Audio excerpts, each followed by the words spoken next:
Now let's go for reasoning. प्यारे बच्चों, हमारे पास जो रीजनिंग है वो ऐसी होती है कि once you make up that hypothesis you start going for the reasons कि अच्छा अगर इसकी वजह से कोई मसला है तो ये ऐसे हो सकता है, ये वैसे हो सकता है। It's not just connected with that Plasmodium theory. एक जनरल एक बात होती है कि आपने अब क्यों चूज किया कि प्लाज्मोडियम ही की वजह से जो है वो मलेरिया हो रहा है।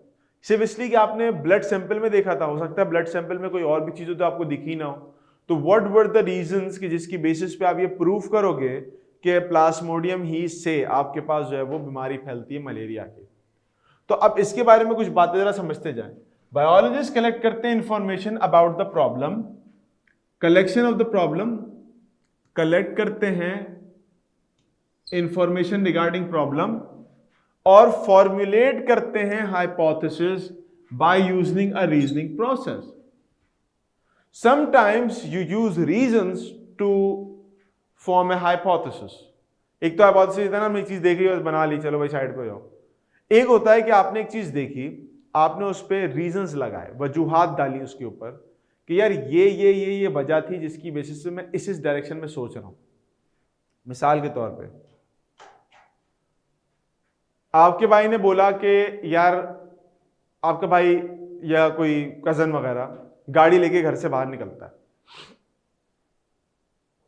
और आके बताता है कि गाड़ी का एक्सीडेंट हो गया, ठीक, गाड़ी ठोक दी उसने कहीं, या किसी ने उसकी गाड़ी ठोकी। कोई भी आके नहीं बोलेगा कि मैंने गाड़ी ठोकी है, कहीं मार दी, ना ना ना, किसी ने मुझे गाड़ी पीछे से आके हिट कर दी, ये बोलेगा वो आपको आके। गाड़ी आपकी थी।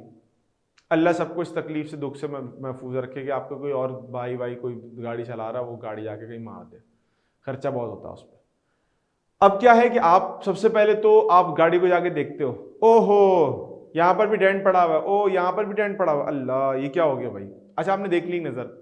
अब आप ना गाड़ी को देखने के बाद अब आपके पास एक हाइपोथेसिस जो है ना, वैसे तो या तो आप अपने भाई पे की बात पे यकीन कर लो, लेकिन आपको पता है कि वो जो है ना आपको वैसे भी कई बार चूना लगा चुका है, तो आप अब उसके उस चूने में आओगे नहीं, उसकी बातों में नहीं आओगे।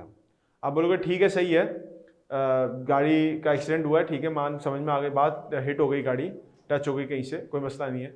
आप उस गाड़ी की सिचुएशन को देखते हुए कुछ रीजंस निकालोगे। रीजंस क्या होंगे कि आप वजूहात निकालना शुरू करते हो। मिसाल के तौर पे आप कहते हो यार अगर ये गाड़ी सही से चला रहा था तो गाड़ी पीछे से या साइड से हिट हुई है, इसका मतलब है कोई इसको मारता हुआ गया है। ये भी हो सकता है कि इसने पहले एक दो दफा जो मेरे सामने बैठा, मैं एक बार इसके साथ बैठा था तो ये कट मारता जा रहा था गाड़ियों को, इस बार भी इसने कट मारने की कोशिश की होगी, तो इसकी कैलकुलेशन सही नहीं रही, गाड़ी ठुक गई, अब इसने खुद ही ठुकी। अब आपने कुछ क्यों रीजंस पीछे ऐसे मौजूद थे कि आपका एक्सपीरियंस उसके साथ ऐसा रह चुका है, तो ये पुटिंग डाउन सम रीजंस, और उन रीजंस की बेसिस पे आप हाइपोथेसिस ड्राइव करो। आप हाइपोथेसिस क्या निकालते हो, यार गाड़ी ने इसने खुद से मारी है। अब this can be right, this can be wrong, लेकिन अब आपने क्या किया, आपने सिर्फ ऑब्जर्वेशन नहीं की, बल्कि ऑब्जर्वेशन के साथ कुछ रीजंस भी लगाए कि रीजन ये हो सकता है, रीजन ये हो सकता है क्योंकि मेरा पास्ट एक्सपीरियंस तुम्हारे साथ ऐसा था, तो इसका रीजन ये भी हो सकता है। मेरी बात समझ पा रहे हो मेरे बच्चों? तो रीजंस आप लगाते चले आते हो एक एक करके, और उसके बिहाफ पे एक हाइपोथेसिस जनरेट करते हो कि यार तुमने पहले भी मैंने तुम्हें देखा था, तुम यूं कट मार के जा रहे थे, या तुमने बगैर इंडिकेटर की गाड़ी मोड़ दी थी और ऐसा कर दिया था वैसा कर दिया था, तो इसका मतलब है कि तुम्हारी तरफ से कोई प्रॉब्लम होगी, तुम नहीं मारी है। आप रीजंस जोड़ के ना एक हाइपोथेसिस ड्राइव कर दो। बोलेगा नहीं भाई मेरी वजह से नहीं हुआ, भाई मुझे माफ कर दो, ऐसे भाई पैसे दे दो, ऐसा होता है ना आमतौर पर। खैर, अब दो टाइप के रीजंस होते हैं आपके पास, एक इंडक्टिव और एक डिडक्टिव। देखो, इंड्यूस करना और डिड्यूस करना, ये दो अलग अलग वर्ड्स होते हैं। डिड्यूस कहते हैं आमतौर पे, डिड्यूस कहते हैं कि किसी बड़ी चीज से कुछ मतलब की चीज खींच के निकाल लेना। जैसे डेरिवेशन होती है ना, डेरिवेशन कहते हैं ड्राइव करना, किसी चीज को नए सिरे से बनाना। डिड्यूस कहते हैं आपके पास एक सिचुएशन है, उस सिचुएशन में से अपने मतलब की कोई चीज खींच के निकाल लेना, उसको कहते हैं डिडक्शन। समझो मेरी बात को, बड़ी चीज में से अपनी मतलब की चीज खींच के निकाल लेना, इसको कहते हैं डिडक्शन, डिड्यूस करना। अम्मा अब्बा के साथ कभी आप लोगों का बुरा वक्त आता है, झगड़ा वगड़ा हो जाता है, तो क्या होता है, कभी पेरेंट्स को देखा होगा आपने, आप कोई अगर लॉजिकल बात भी कर रहे होते हैं ना, तो वो उसको छोड़ के अपने मतलब की कोई बात निकाल के आपकी उसमें जो है ना वो आपको डांट पड़ती है, चप्पल अप्पल पड़ते हैं। ऐसा होता है बच्चों के साथ।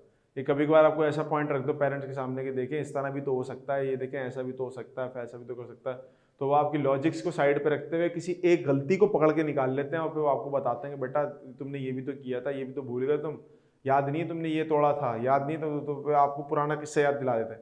तो क्या इतनी बड़ी जो बातें आपने बोली थी उनमें से एक बात को खींच के निकाल लेना, आपकी बात में से डिडक्शन कर ली उन्होंने और अब आपकी शामत आ गई है। तो आमतौर पे ऐसा होता है। देखो सिर्फ उमर ने हाँ कहा है और फातिमा ने भी हाँ कह दिया, ये बेचारे बच्चे जो है ना ये भुगते हुए वाला मसला, ये तकरीबन सबके साथ ही होता है ऐसा। तो डिडक्शन क्या होता है? बड़ी चीज से छोटी चीज को निकाल लेना, छोटी चीज को निकाल लेना। इंडक्शन क्या होता है? इंड्यूस करना किसी के ऊपर, कोई कंडीशन किसी के ऊपर डाल देना, इंड्यूस करना किसी के ऊपर एक चीज कोई डाल देना। इंडक्शन बेसिकली क्या होती है कि आप किसी स्पेसिफिक चीज में से बड़ी कोई जर्नल चीज निकाल के ले आओ। मिसाल के तौर पे अब जैसे हम ये कहते हैं कि मेरी फुप्पो बहुत बुरी है, मिसाल के तौर पे मैं कह देता हूँ, एक जनरल बात कह देता हूँ, ऐसे नहीं है, ऐसे है नहीं ऐसा, लेकिन मेरी फुप्पो बहुत बुरी। अभी क्या स्पेसिफिक चीज है, अब मैं सबके लिए बोल दूं सारी फुप्पोएं बुरी होती हैं, सारे वो फुप्पो जो फिर मीम बन जाती है आपकी, ऐसा ही होता है ना भाई। तो क्या हुआ कि अगर किसी एक बंदे के साथ बुरा हुआ था तो वो फिर सारे बंदों के ऊपर उसको अप्लाई कर देता है सारी चीजों को, कि भाई सारे ही बंदे बुरे हैं, सारी फुप्पोएं बुरी हैं, सारे मर्द बुरे हैं, सारी औरतें बुरी हैं, इस तरह से हो जाता है ना हमारे यहाँ। तो आपकी बात ऐसी होती है। हमारे पास आमतौर पे होता है कि भाई खवातीन को, फीमेल्स को अगर किसी जगह का हेड बना दिया जाए और उनसे वो चीज़ डील नहीं हो रही होती, तो उनके जो सब ऑर्डिनेट नीचे काम करने वाले मेल्स होते हैं वो कहते हैं यार औरतों को तो काम ही नहीं करना आता। अब आपका मसला किसी एक खातून के साथ था, आपने उसको पूरी जर्नल फॉर्म में डाल दिया कि सारी खवातीन जो वो लीडिंग रोल प्ले कर ही नहीं सकती, ऐसा है ना। तो ये क्या है कि स्पेसिफिक चीज को अपने जर्नल स्केल के ऊपर फैला दिया, एक एक्सपीरियंस, बुरा एक्सपीरियंस को सबके लिए बुरा बना दिया, ऐसे ही होता है ना।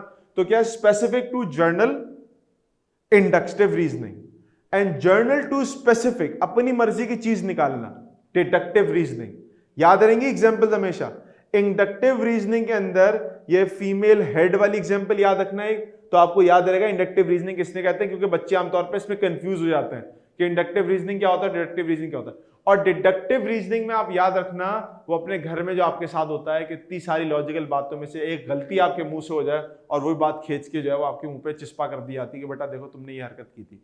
ठीक है, तो दोनों एग्जांपल्स को एक एक करके याद रखना। एग्जांपल्स में भी और भी देने लगा हूं, आगे चलते हैं। Now this is an example of inductive reasoning and deductive reasoning. Deductive reasoning और इंडक्टिव रीजनिंग की एग्जांपल देने लगा। बस आखिरी बात कर रहा हूं आज की क्लास की, इसके बाद फर्दर और बात नहीं करने वाला मैं। इंडक्टिव रीजनिंग क्या होता है? इंडक्टिव रीजनिंग क्या था? पहली वाली एग्जांपल कौन सी थी कि जर्नल बातों में से आप एक स्पेसिफिक बात निकाल लो, या स्पेसिफिक बात से एक जर्नल बात कर दो। आपके साथ एक वाकया हुआ है, आपने उसको सबके ऊपर अप्लाई कर दिया कि भाई सबके साथ ऐसा ही होता है।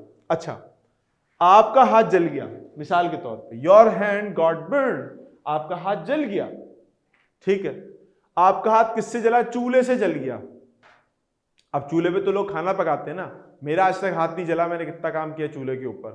ठीक है, चूल्हे के अलावा बंसन बर्नर के ऊपर भी काम किया है, केमिकल रिएजेंट्स भी यूज किए जो जलने वाले होते हैं। एक बार वाकया हो गया था मेरे साथ कि हम लोग ऑयल टेस्ट कर रहे थे पीनट्स का, पीनट्स होते हैं ना उसमें ऑयल, उसमें से हमने ऑयल एक्सट्रैक्ट किया था, बहुत पुरानी बात है, और वो उसने आग पकड़ ली थी। अब आपको पता है कि पीनट का जो ऑयल होता है वो इथेनॉल के अंदर हम निकाल लेते हैं, और इथेनॉल जो है ना आपके पास हाईली फ्लेमेबल गैस होती है, वो लिक्विड होता है और वोलेटाइल फॉर्म में निकल रहा था, जहाँ उसके वेपर जाते हैं वो आग फैलने लगती है। तो I had this beaker in my hand, और वो उसके अंदर भी आग लगी हुई थी और बाहर भी फैल रही थी, लेकिन पता नहीं क्या हुआ कि वो हाथ तक मेरे पहुंच नहीं रही थी। शायद वो बाहर जहाँ जहाँ वो लिक्विड लगा होगा आग वहाँ तक थी, तो वो मैंने ला के रख दिया था। हाथ मेरा अल्हम्दुलिल्लाह बहुत महफूज रहा। तो बहरहाल क्या हुआ कि आपका हाथ जल गया और चूल्हे से जल गया। अब चूल्हा तो दूसरे मकासद में भी इस्तेमाल होता है ना, खाली हाथ जलाने के लिए थोड़ी इस्तेमाल होता है। लेकिन अब क्या है कि चूल्हे से मेरा हाथ जला है, और चूंकि सारे चूल्हे एक ही तरीके से काम करते हैं, यानी इन शॉर्ट वो हाथ जलाते हैं। अब वो हाथ जलाते हैं तो अब मुझे क्या करना है भाई? चूल्हे से महफूज रखना है अपने आप को। चलो कर लो बात। तो आपने क्या किया, आपके साथ एक इंसिडेंट हुआ तो आपने कहा सारे चूल्हे जलाते हैं, हाथ जलाएंगे चूल्हे, पूरा बंदा जला देंगे वो। ठीक है, तो should be careful around stoves, यानी आपने इतना अपने ऊपर सवाल कर लिया कि अब आप डरने लगे। वो उर्दू का एक मुहावरा याद है आप लोगों को, कभी सुना होगा, दूध का जला छाछ भी फूक फूक के पीता है, ऐसा ही होता है ना। उर्दू में आप लोगों ने सुना होगा शायद एक जुमला, उसका मतलब क्या होता है कि अगर आप एक दूध से जल गए, गिर गया आपके मुंह पे, मुंह से जल गया, कुछ भी हो गया, तो आपने दूध से रिलेटेड हर चीज को, छाछ जो कि ठंडा होता है, उसको भी आपने कह दिया कि भाई ये भी जो है ना जला देगा। तो ये वाली हमारी पाकिस्तानी वाली मेंटेलिटी होती है। पाकिस्तानी मेंटेलिटी ऐसी होती है कि सबका जो है ना बोझ, एक चीज का बोझ सबके ऊपर ही डाल दो, सारे एक जैसे होते हैं। बहरहाल ये हो गया इंडक्टिव रीजनिंग। एक वाक्य से सारे चूल्हे बदनाम हो गए भाई पूरे मार्केट के। अब आ जाओ डिडक्टिव रीजनिंग के ऊपर। What is deductive reasoning? Deductive reasoning is, for example हमने क्या किया, एक जर्नल स्टेटमेंट से एक स्पेसिफिक स्टेटमेंट निकाल ली। कैसे निकालते हैं? सारे, ऑल मैन आर मॉर्टल, अंग्रेजी का एक जुमला है कि सारे इंसान फानी है, सब फानी, सबने एक दिन मरना है। ठीक है, बड़ी चीज हो गई ना, सारे इंसानों ने मरना है। हमने क्या कहा, सलीम इंसान है। ओहो, अब जब सारे इंसानों ने मरना है और सलीम भी इंसान है, तो सलीम ने भी क्या करना है? मरना है। Rest in peace Salim. अब रेस्ट इन पीस सलीम हो गया, उन्होंने ही मरना है। अब आपने क्या किया, एक बहुत बड़ी स्टेटमेंट से एक बिल्कुल फिल्टर आउट स्टेटमेंट कर ली।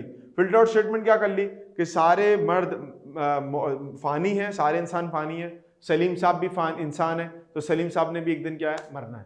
ठीक है, तो आपने क्या किया, एक बहुत बड़ी जर्नल स्टेटमेंट को स्पेसिफिक स्टेटमेंट में कन्वर्ट कर लिया, उसमें से अपनी मर्जी की बात निकाल ली। आप ये भी कह सकते थे भाई सारे इंसानों ने एक लिमिट तक जिंदगी गुजारनी है, या सारे इंसान खुश रहते हैं, सलीम साहब भी इंसान है, सलीम साहब भी खुश रहेंगे। नहीं नहीं नहीं, हमने उनको पहुंचाना नीचे, 6 फुट नीचे।